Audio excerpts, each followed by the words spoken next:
para salvar-se a si mesmo. O homem é incapacitado de fazer qualquer coisa que lhe dê condições de salvação. Ele pode fazer 1000 obras religiosas, pode fazer muita coisa, mas não existe nada que ele possa fazer que lhe dê condições de salvação. Por isso que o homem não é salvo por esforço, o homem não é salvo por campanha, por voto, por sacrifício, por guardar a lei, por esforço próprio, por subir no monte, descer do monte, pagar preço. Tudo isso é uma grande mentira que foi posto na nossa cabeça através da religião evangélica. Nada que o homem possa fazer dá condição de salvá-lo, porque ele é salvo pela graça. Ele poderia dizer: não, mas então foi eu que produzi a fé para crer em Jesus Cristo. Nem isso foi ele que produziu. A Bíblia diz: isto não vem de vós. Até a fé que uma pessoa teve um dia, que parece que foi ela que produziu, até essa fé que um dia ela teve no Senhor Jesus Cristo, ela ouviu a palavra, brotou a fé, essa fé que ela teve um dia para crer em Cristo, não foi ela que produziu, foi um dom de Deus. Deus injetou isso dentro dela, lá no espírito dela, ela acordou, creu em Jesus Cristo. Então, pela graça nós somos salvos, não é por obras, por esforço, por pagar preço, porque eu mudei de roupa, porque eu não ponho mais uma roupa e só ponho aquela, eu acho que eu me tornei santo. Tudo isso é sem sentido se tratando da graça de Deus. E a pergunta é: o que é ser salvo? Então foi posto isso na nossa cabeça. Eu creio em Cristo, sou salvo agora, mas eu tenho que lutar muito para manter a salvação, me esforçar, me disciplinar, pagar preço, entrar no ritual da igreja, viver enfiado dentro da igreja, obedecer a lista, não pode, não pode, não pode, não pode, não pode. Eu tenho que lutar muito, lutar contra o diabo, é uma guerra o dia inteiro na minha cabeça, e depois quando eu morrer eu vou entrar no céu, pronto, aí eu estou salvo. Não. Salvação começa aqui nesta vida agora. A partir do momento que eu encontrei Jesus e criei nele de todo o meu coração, eu fui salvo. O que é ser salvo? Porque eu criei nele, ele me libertou do império das trevas. Colossenses 1,13. O que ele fez?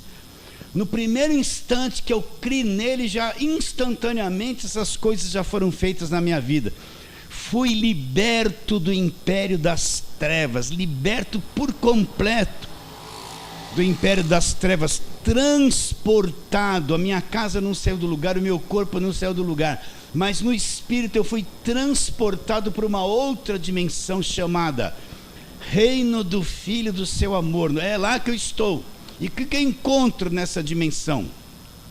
No qual temos a redenção. O que é a redenção?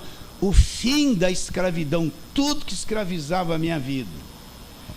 Jesus me libertou de tudo, me libertou do império das trevas, das prisões, das cadeias. Por isso que eu falo, crente verdadeiro não precisa de que ninguém venha pôr a mão na cabeça para libertar ele, não precisa de óleo de unção, não precisa de corredor de sal grosso, não precisa de vigília, não precisa de oração forte, não precisa de nada dessas coisas, não precisa em culto de libertação, porque ele já é um liberto.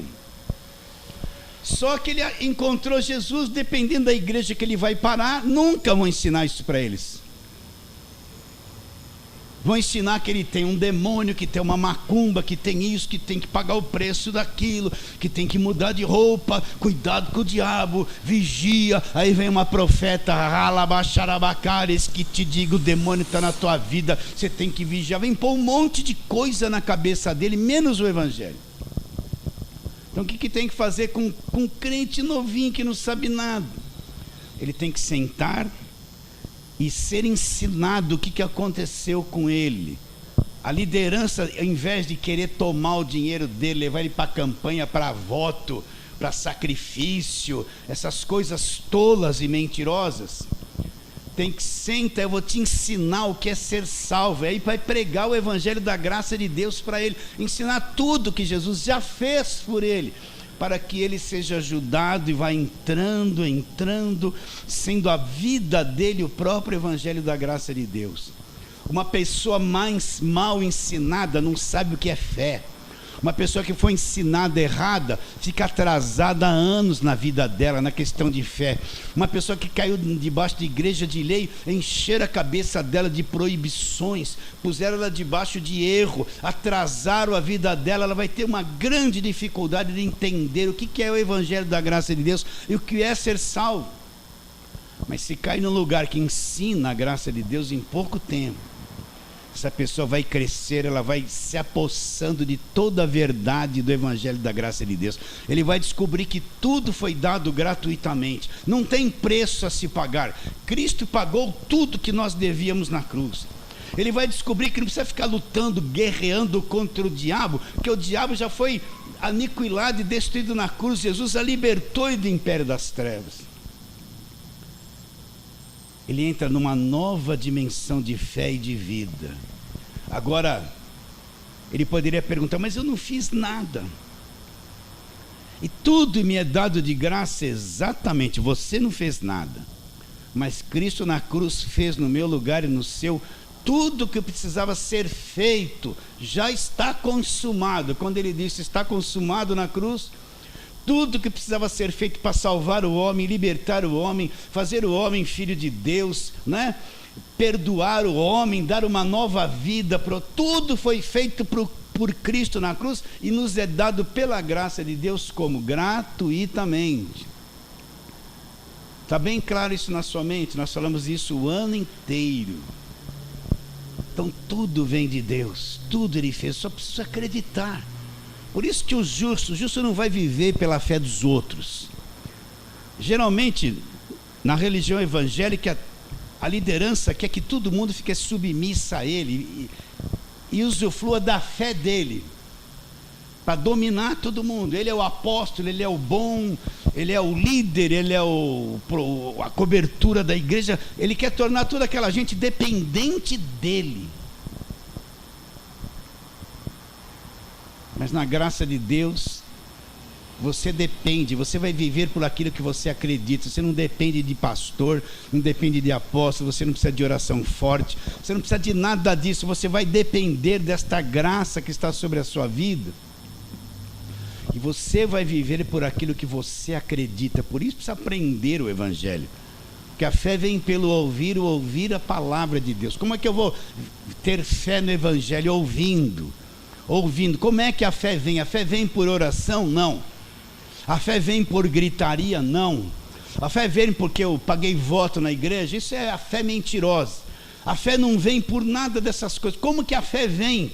Ela vem pela pregação, pelo ensino, pela pregação da palavra de Deus. Fé e palavra andam juntas. Você quer ver se você tem fé? Veja o conhecimento que você tem da palavra. Se não conhece nada, a tua fé é uma ilusão. Você não tem nada, porque fé e palavra andam juntos. Então a palavra me traz o conhecimento e faz brotar dentro de mim a fé trazida por esse conhecimento. Por isso que o justo vai viver como? Pela sua própria fé. Pela sua própria fé. O que aconteceu com os Gálatas? Paulo pregou isso para os Gálatas. Aí chegou o pessoal da lei, o pessoal judaizante. Quem são o pessoal da lei? No nosso tempo hoje, são aqueles que só vivem presos no Velho Testamento. Eles não ensinam nada depois da cruz. Eles não ensinam as cartas de Paulo. Eles vivem presos no sacrifício de Abraão, na história de José, fazendo o que Gideão fez. Eles ficam presos a Moisés, eles ficam presos à prosperidade de Abraão, eles ficam presos a Davi, eles querem voltar para a lei, eles estão praticando as festas judaicas. Tudo que eles pregam é só Velho Testamento. Eles falam muito do rei Josafá, eles falam muito das coisas que Deus fez no Velho Testamento, de Neemias. Eles falam muito de Jó, porque eles vão falar, Jó perdeu tudo que tinha, depois Deus deu muitas vezes mais. O pessoal da lei é aquele que só prega Velho Testamento, escraviza o povo no Velho Testamento. Então esse pessoal chegou na igreja dos Gálatas E o que eles fizeram lá? Não, o que Paulo pregou, essa graça de Deus, não é bem assim. Você tem que crer em Jesus Cristo, mas você tem que fazer isso, fazer aquilo, fazer campanha, fazer votos, sobe num monte, desce no outro, porque só crer em Cristo não resolve. Você precisa crer e acompanhar esse monte de afazeres, guardar sábado, fazer festa das primícias, fazer festa de cabana, fazer festas dos tabernáculos. Você tem que olhar, para você ser cabeça e não cauda, olha para a lei. Deuteronômio 28, né? Quantos que se fala ser cabeça e não cauda e comer o melhor da terra? Está lá na lei. Essa gente entrou lá. Por isso que eu falo, meus irmãos, vou repetir o que já falei o ano inteiro. Toda a igreja, você da internet, presta atenção. Você que está chegando agora nessas pregações, presta atenção. Toda a igreja que só vive pregando o Velho Testamento o tempo todo, o povo está cego. O povo não conhece a graça de Deus. O povo está com a mente de judeu, porque toda a velha aliança era judaísmo, história do povo judeu, aliança de Deus com os judeus, não com os gentios. Tudo que se foi feito lá, a formação do povo de Israel, a construção do templo, a entrada na terra prometida, tudo aquilo era para o povo judeu, gentil não tinha parte disso. Então toda a igreja que só prega Velho Testamento, campanha do Velho Testamento, só fica presa no Velho Testamento, o povo é cego para a graça de Deus. O povo não tem nem certeza se é salvo.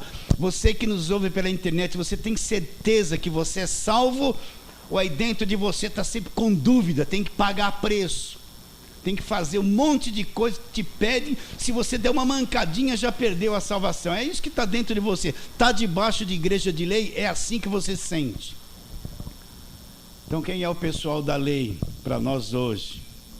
É aquele pessoal que só fica no Velho Testamento, eles só pregam o Velho Testamento, eles não passam pela cruz, eles não vão para a carta de Paulo, eles não falam da graça de Deus, não falam do Cristo crucificado. Tudo é Velho Testamento, todas as campanhas, Velho Testamento.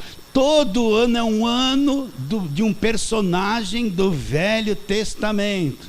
Esse pessoal chegou lá e disse o quê para os Gálatas? Não, só o que Cristo fez não é suficiente. Vem para cá, tem que se voltar para o passado, para a lei, para o judaísmo, praticar isso, praticar aquilo, guardar sábado, essas coisas, e isso e aquilo. E o que Paulo falou no versículo 6 do capítulo 1?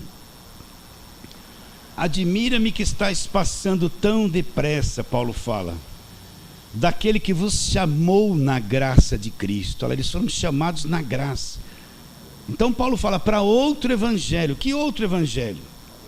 O qual não é outro, senão alguns que vos perturbam. Então esse pessoal da lei traz perturbação para a igreja e querem perverter o evangelho de Cristo. Aí Paulo orienta.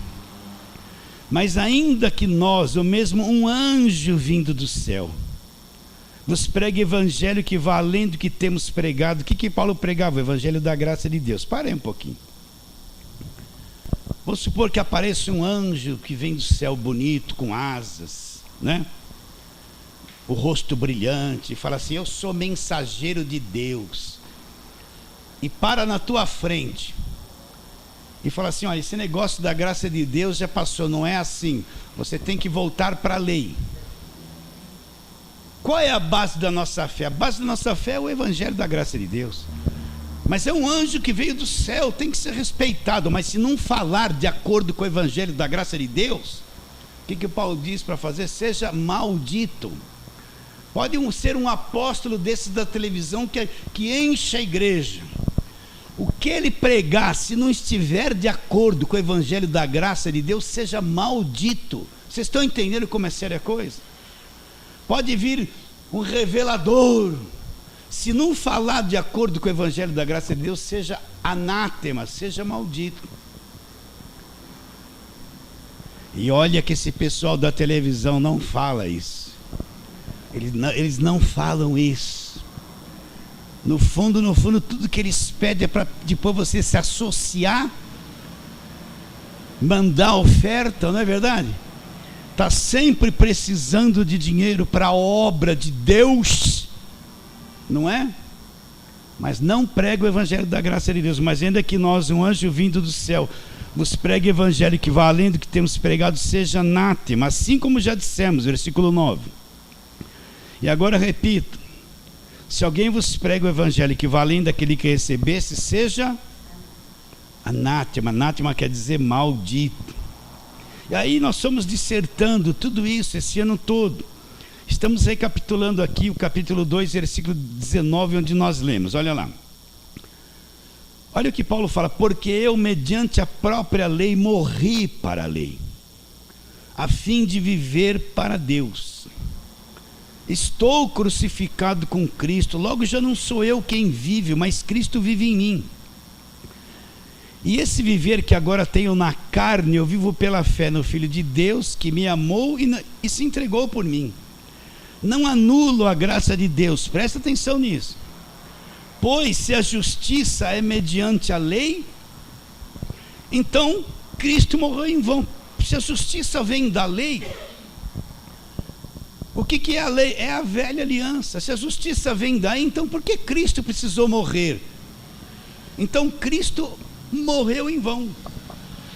Então vamos trabalhar no versículo 19: porque eu, mediante a própria lei, morri para a lei. Então quer dizer, pastor, você pode perguntar, mediante a própria lei eu morri para a lei, quer dizer que eu não tenho mais nada a ver com a lei, não tenho mais nada a ver com a velha aliança, não tenho mais nada a ver com aquela conversa da velha aliança. Exatamente isso que Paulo está dizendo. Nós somos da nova aliança, não da velha aliança. Então, na ótica de Deus, quando Cristo vai para a cruz, nós vamos ler agora, eu fui incluído naquela morte, pela morte dele na cruz, eu morri para a velha aliança, não tenho mais nada a ver com o Velho Testamento. Está bem claro isso na sua mente? Então vamos trabalhar, vamos lá, Romanos capítulo 6, volta aí um pouquinho, Romanos capítulo 6,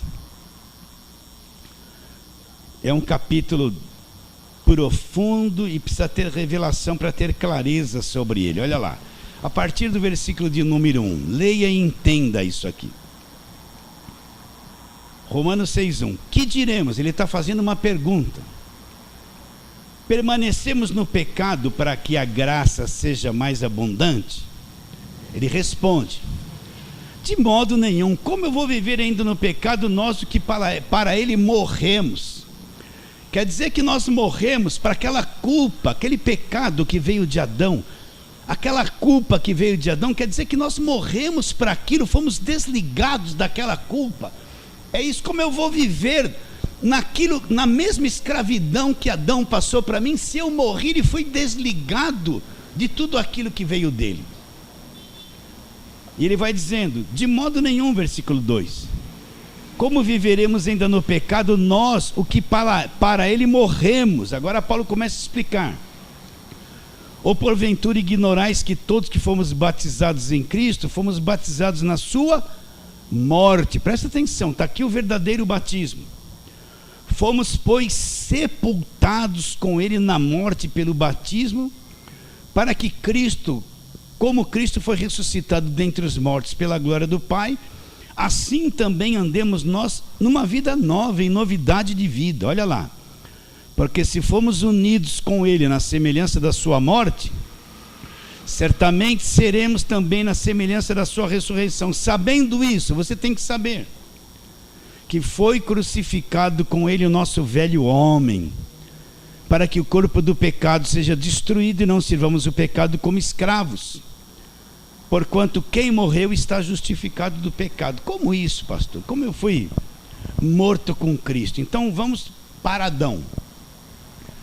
Lá em Gênesis 3 você sabe, Adão pecou, o primeiro casal ficou estragado, eu nem existia ainda. Faltava milhares e milhares de anos para nós existirmos. Mas de Adão sairia toda a raça humana. Como eles pecaram, se estragaram, eles geraram filhos e filhas, eles geraram a raça humana. E todos que vieram do primeiro casal vieram todos estragados, contaminados com a natureza maligna. Como eles se tornaram? Eles se estragaram por causa do pecado e transmitiram essa destruição, esse estrago para todos os filhos deles. Eles geraram a raça humana inteirinha. A raça humana veio de um casal só, Adão e Eva. Mas pastor, eu nasci milhares de anos depois, eu não tive a oportunidade que Adão teve de não comer do fruto. Eu também não.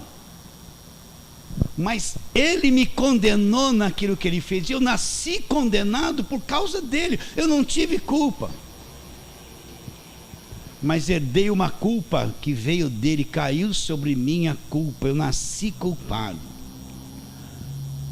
Então o que Deus vai fazer? A Bíblia diz que Cristo é o segundo Adão. O primeiro caiu, falhou, estragou tudo.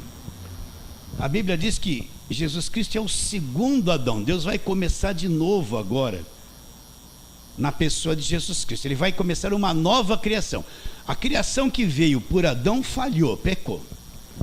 Agora Cristo vai, através do segundo Adão, que é Cristo, ele vai começar uma coisa nova. Aqueles que estão em Cristo são uma nova criação. Então o que Cristo vai fazer? Cristo, ele vai tomar tudo que entrou sobre Adão, ele vai tomar sobre ele na cruz do Calvário e vai liquidar essa porta que foi aberta por Adão. Então quando Cristo vai para a cruz, ele vai tomar o pecado que entrou por Adão, o castigo, as desobediências, as maldições, e vai tomar tudo sobre ele. Só que um homem errou, estragou todo mundo. O que Deus vai fazer? Quando Cristo vai para a cruz, ele não vai sozinho. Deus vai nos incluir. Deus vai pegar a raça humana e incluir toda em Cristo. Um pecou, estragou todo mundo. Ele vai pegar todo mundo estragado e vai pôr um fim, vai incluir na pessoa de Jesus Cristo. E quando Cristo morre, todos nós fomos incluídos na morte dele. É como se nós, quando Adão pecou, nós não existimos, mas era como se nós estivéssemos lá. E ele condenou cada um de nós. Agora o que Deus vai fazer? Deus vai pegar todos que saíram, todos, e ele vai julgar todos e condenar todos em uma outra pessoa. Vai transferir de todos. Adão transferiu tudo para nós. Cristo, agora Deus vai transferir tudo de nós para Cristo na cruz. Então quando Cristo está na cruz, ele representa toda a humanidade, representa eu, você, representa os que estavam vivos naquele tempo, ele representa todos aqueles que nesses 2000 anos iriam nascer pecadores, ele representa toda a raça humana. Adão representava toda a raça humana e estragou. Agora Cristo representa toda a raça humana e consertou. Vocês estão entendendo ou não? Então quando ele está ali na cruz, Deus me vê ali, Deus vê toda a raça humana sendo julgada, castigada, pregada na cruz com Jesus Cristo. Ele é o nosso substituto, ele nos substituiu, ele leva o pecado do mundo inteiro. Então na ótica de Deus, quando Deus olha para a cruz, olha, isso é uma coisa delicada, você tem que ter revelação aqui dentro. Porque Paulo fala assim: estou crucificado com Cristo. O que Paulo está dizendo? Ele tinha essa visão amplamente. Vou ler o versículo de novo. Olha o que ele fala. Nós estávamos em Romanos. Volta lá para Gálatas. Vai lá para Gálatas, depois a gente volta para Romanos de novo. Então olha que Paulo fala em Gálatas 2, 19. Porque eu, mediante a própria lei, morri para a lei a fim de viver para Deus. E onde Paulo se via? Estou crucificado com Cristo. Então o que Paulo está dizendo? Volta lá para Romanos 6, onde nós estamos. Paulo se via crucificado com Cristo, porque Paulo sabia que a pessoa de Cristo na cruz, todos foram incluídos lá.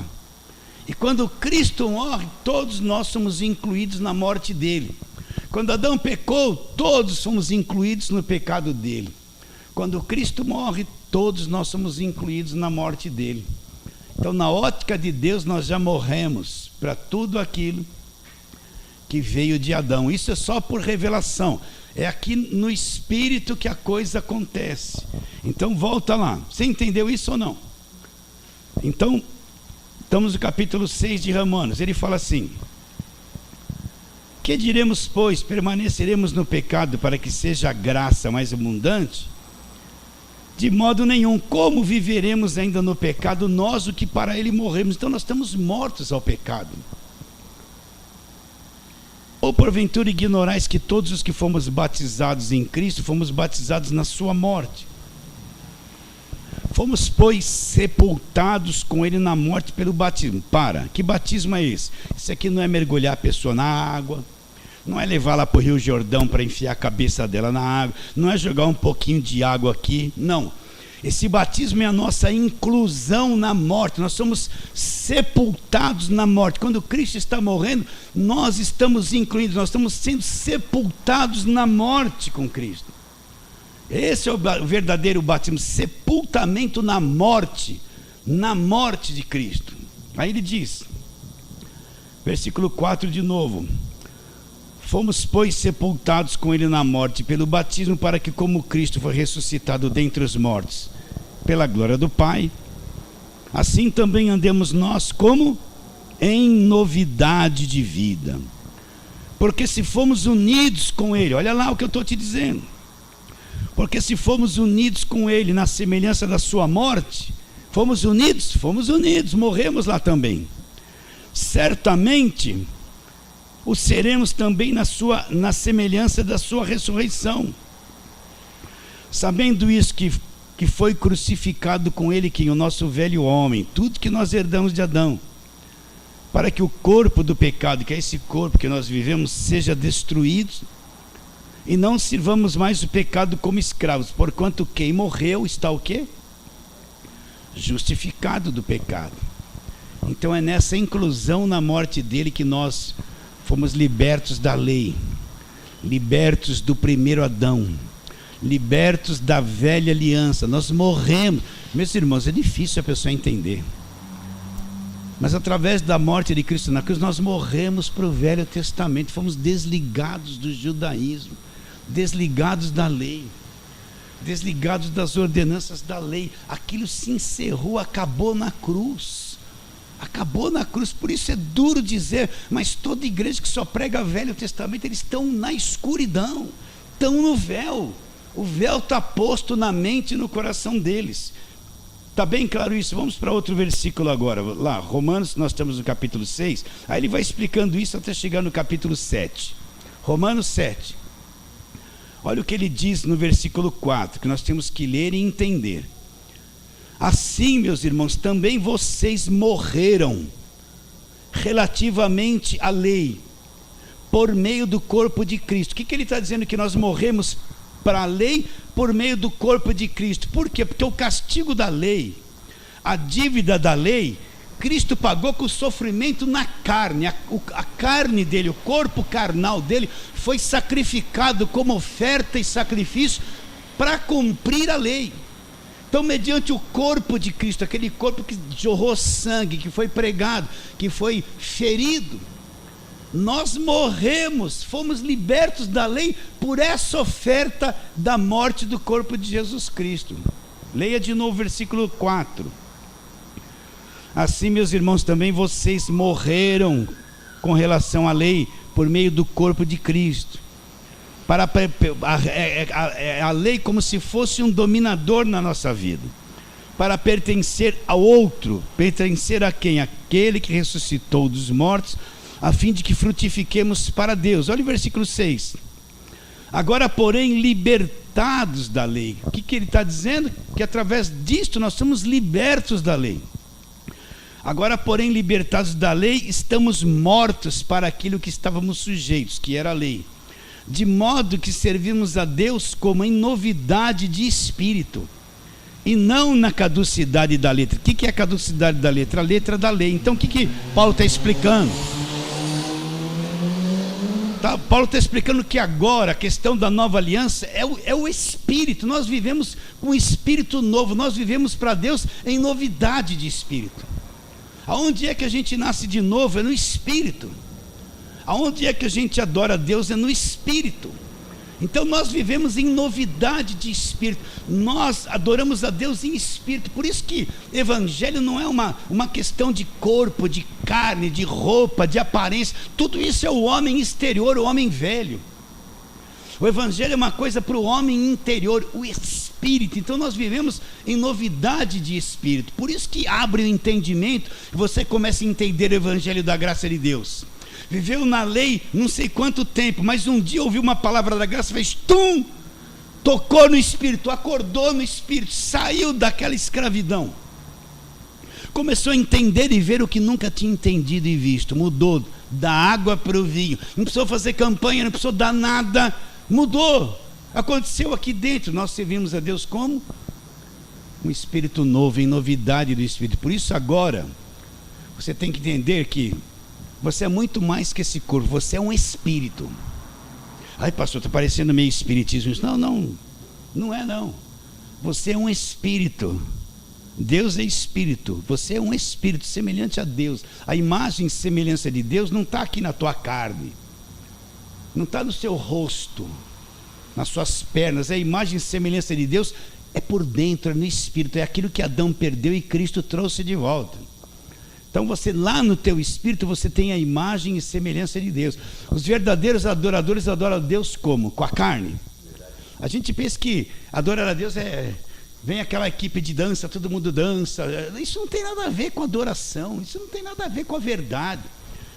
É a carne fazendo um monte de coisa. A verdadeira adoração é lá no espírito, sem nenhuma postura física. Não é mais gesto de se ajoelhar, ou fazer com a mão assim, ou fazer com a mão assim. A gente faz, mas é só coisa exterior. Nós servimos a Deus agora onde? No homem interior, lá no espírito, em novidade do espírito. Olha lá o versículo 6 de novo. Agora, porém, libertados da lei. Pastor, quer dizer que eu fui liberto do Velho Testamento? Sim, porque a lei e os profetas vigoraram até João. A lei vigorou até João Batista. João Batista foi o último personagem do Velho Testamento.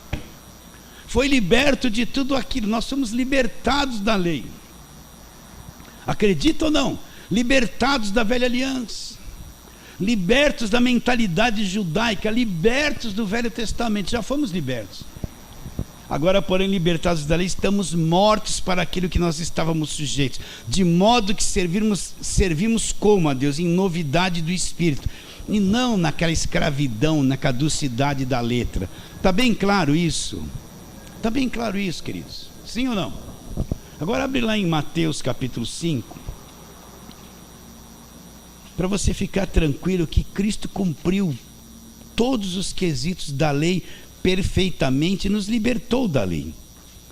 Então Mateus capítulo 5, versículo 17, o famoso versículo, o que diz?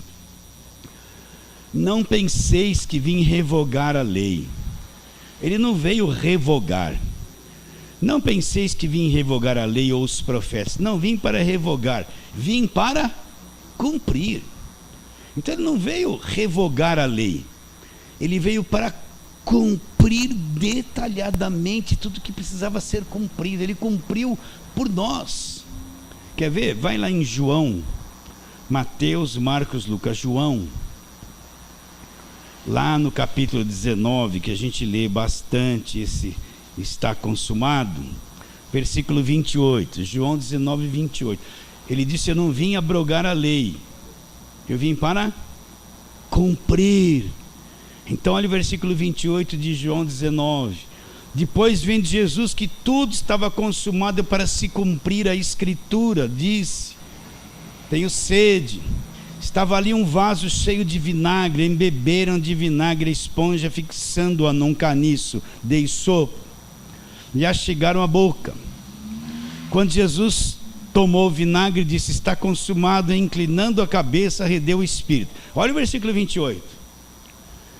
Depois, vendo Jesus que tudo estava consumado para se cumprir o quê? A escritura. Não tinha nada do Novo Testamento escrito. O que Jesus Cristo viu? Que tudo estava consumado, tudo estava acabado, não precisava fazer mais nada para se cumprir qual escritura? A velha aliança. Está bem claro isso? O que Jesus Cristo disse? Eu não vim abrogar a lei, eu vim para cumprir. Quando ele está aqui na cruz, sendo o último sacrifício da lei, o sangue puro sendo derramado, ele vê que tudo se cumpriu, tudo está consumado. Então, depois que Jesus viu que tudo estava consumado para se cumprir as escrituras, o que ele está dizendo com isso? que não tinha mais nada a ser feito. Ele cumpriu tudo e ali na cruz ele morre e nos liberta da lei pela sua morte. Está claro isso ou não? Efésios capítulo de número 2. Vamos lá, Efésios capítulo de número 2. Nós vamos ver uma coisa importante ali. Quando ele fala que dos judeus e dos gentios ele fez um povo só. Mas vamos ler só o versículo 15 de Efésios 2. Efésios 2:15. Leia e entenda isso aí com clareza. Olha o que diz: aboliu na sua carne a lei dos mandamentos. Quais eram as leis dos mandamentos? A lei, olha lá. Aboliu na sua carne a lei dos mandamentos na forma de ordenanças, para que dos dois criasse em si mesmo o quê? Um novo homem, fazendo a paz. Então o que ele fez na carne dele, naquele corpo que estava pregado na cruz, que se cumpriu toda a escritura? Aboliu na sua carne a lei dos mandamentos na forma de ordenança. Que lei dos mandamentos? A lei, a velha aliança. Aboliu na carne dele a lei dos mandamentos. O que é abolir? Se você chegar aí no Google, no seu celular, pergunta assim: o que significa abolir? Ele vai te responder isso aqui, ó: fazer cessar, acabar, fazer acabar, tornar extinto, extinguir. Ele vai falar assim: revogar, revogar, anular, anular, abrogar. Então o que quer dizer a palavra abolir? Fazer cessar, acabou, cessou. Tornar extinto, se extinguiu, não, acabou, não serve mais para nada. Revogar, foi revogada, tirada da frente, foi anulada, anulada, foi abrogada, né? Abrogar. Então o que significa abolir na sua carne? Significa que na carne dele ele fez cessar a lei, ele tornou a lei extinta, ele revogou a lei, ele anulou a lei, abrogou a lei, acabou. Acabou, sim ou não? Acabou. Então não tenho mais mentalidade de Velho Testamento. Isso cansa, não resolve nada. Então a lei foi abolida. Então a igreja que vive só pregando o Velho Testamento, ela está desligada de Cristo e da graça de Deus. Então eu vou ler de novo com calma: aboliu na sua carne a lei dos mandamentos na forma de ordenanças, para que dos dois criasse em si mesmo um novo homem, reconciliassem ambos em um só corpo por intermédio dele, destruindo por ela a inimizade. Até aí, vamos para outro versículo que a gente lê direto e fala muito dele. Vamos lá, Colossenses capítulo 2, vai lá para frente, está em Efésios, Filipenses, Colossenses 2, você já sabe que é o 14. Então o que diz Colossenses 2,14? Tendo, o que é uma coisa cancelada? Não tem mais vigor, foi cancelado, anulado. Você estava lá devendo R$1.000 para o banco cancelou a tua dívida, você não deve mais nada. Deve? Não deve. Então o que diz? Tendo cancelado, cancelou o quê?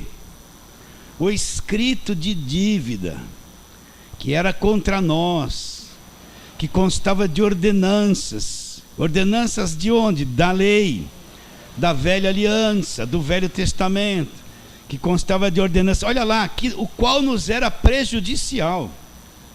Então essas ordenanças da lei nos era prejudicial. Cristo cancelou, ela removeu inteiramente, não deixou uma leizinha lá para nos acusar de qualquer coisa. Removeu inteiramente, fazendo o quê? Então ele pegou a lei e cravou ela na cruz em si mesmo. Nós não lemos lá em Romanos 7, nós não lemos agora em Efésios, aboliu na sua carne. Não lemos em João, quando ele viu que tudo estava consumado, para se cumprir a escritura, então ali ele vai morrer na cruz. Então o que ele está dizendo? Que todo escrito de dívida, entenda isso, as pessoas andam com a consciência pesada. A lei traz peso, a lei sempre me faz, estou devendo para Deus, Igreja debaixo de lei, você faz, não consegue fazer tudo, está sempre com a consciência pesada, sempre culpado, sempre condenado, sempre achando que Deus voltou o rosto contra você. Aí daí que vem, Deus vai pesar a mão de Jeová vai pesar. Aí vem essas pregações, ó o cajado de Jeová, ó Deus pesando a mão, porque é a mentalidade da lei. Eles veem um Deus assim. Eles veem um Deus assim. Então significa que tudo, o escrito de dívida, tudo que era contra nós, a nossa dívida, eram as ordenanças da lei, nos acusava, nos culpava e condenava.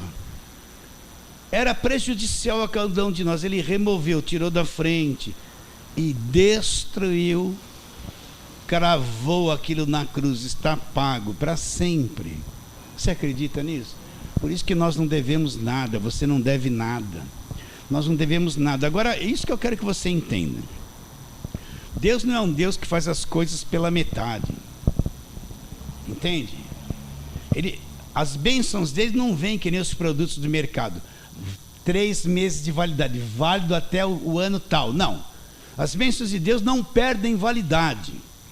Então, o que Cristo pagou na cruz e pagou por mim e por você, Ele pagou por toda a nossa existência aqui na terra. Ele não pagou só o meu passado e hoje. E falou, no futuro você se vira. Ele sabe, Deus sabe se eu vou viver 60, 70, 80 anos. Então, na cruz, Cristo já pagou até o último dia de vida que eu vou ter aqui na terra. Já está pago. Ele cravou na cruz a minha dívida. Ah, pastor, então quer dizer que eu posso pecar à vontade? Não, a Bíblia diz, não deis ocasião para a carne. Você tem que fazer tudo direitinho, ser honesto, verdadeiro, se disciplinar. É difícil, mas você não tem que dar lugar à carne, senão o que você fizer na carne gera morte na tua própria vida. Você não perde a salvação, mas gera morte, gera destruição, gera doença, gera problema. Ele pagou por toda a nossa existência aqui na terra. Quando é que vamos acreditar nisso? A morte de Cristo na cruz não é uma coisa fraca. Você vê, as igrejas de lei têm que pagar preço, O preço deles é ficar sem comer, é subir no monte, é ficar uma noite sem dormir. O que isso vai pagar, gente? Isso é coisa da carne, não paga nada. O único que pagou foi Cristo na cruz. Então quer dizer que lá na cruz Ele pagou a minha dívida. O escrito que era contra mim, Ele desfez tudo aquilo e pagou. Até o fim da minha existência física. Porque espiritualmente nós nunca vamos deixar de existir. Está tudo pago. Está tudo pago. É por isso que agora eu me submeto a Deus. Quero fazer o que é certo, o que é justo, o que é verdadeiro, o que é honesto. Não tem jeitinho brasileiro. Entende? Não tem malandragem, segunda intenção, esperteza, não tem. Voluntariamente, porque tudo está pago, nós nos submetemos a Ele. Então está tudo pago, acredita nisso ou não? Vou ler de novo pela 1000ª vez. O escrito de dívida que era contra nós, que constava de ordenanças, nos era prejudicial, removeu inteiramente, encravando na cruz. E também Ele deu um jeitinho no diabo, e despojando os principados e potestades, publicamente os expôs ao desprezo, triunfando deles na cruz. Agora vamos lá para Romanos. Volta para Romanos capítulo 10, e vamos ler desde o versículo 1, para você entender como a coisa inverte aqui para quem está debaixo da lei. Olha lá, Romanos 10, 1. O que Paulo vai falar? Irmãos, a boa vontade do meu coração e a minha súplica a Deus a favor deles quem? Os irmãos judeus, o povo judeu, porque Paulo era judeus que estavam debaixo da lei, são para que sejam salvos, porque eles dão testemunho que eles têm zelo de Deus. Olha o problema, porém não com entendimento, porquanto desconhecendo a justiça de Deus, eles desconheceram a justiça de Deus e estabeleceram uma justiça própria no lugar da de Deus. Olha lá. E procurando estabelecer a sua própria justiça, olha lá, não se sujeitaram a que vem de Deus. Então, o que Paulo está explicando? Que os judeus que ficaram debaixo de lei, eles não conheceram, não acreditaram nessa justiça da cruz. e pegaram a lei para estabelecer a sua própria justiça, e não se sujeitaram à justiça da cruz. Faziam aquilo com zelo, mas não tinham entendimento do que tinha acontecido na cruz. É o que você vê as pessoas jejuando, pagando preço. Não pode isso, não pode aquilo, tem que estar na igreja segunda, terça, quarta, quinta, sexta. Aquele medo, aquela coisa, aquela santidade, aquele zelo sem entendimento, estabelecendo a sua própria justiça e desprezando a justiça que vem de Deus, a justiça da cruz. O que Deus quer encontrar em mim não é justiça própria, não é boas coisas que eu faço para ser salvo, para agradar a Deus. Deus quer encontrar em mim fé na justiça que vem da cruz. Ele quer que eu creia que já está feito, não que me mate de fazer coisas para Ele. Vocês entendem ou não? Olha que Paulo fala em Filipenses, vamos lá. Eu não ia falar essa passagem, mas vou falar. Depois a gente volta aqui em Romanos 10. Filipenses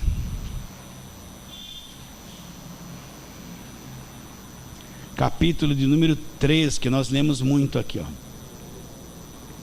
Então Paulo vai falar da vantagem que ele tinha de confiar na carne, a religião dele. Vamos ler, versículo 4, vai. Bem que eu poderia confiar na carne. O que ele diz confiar na carne?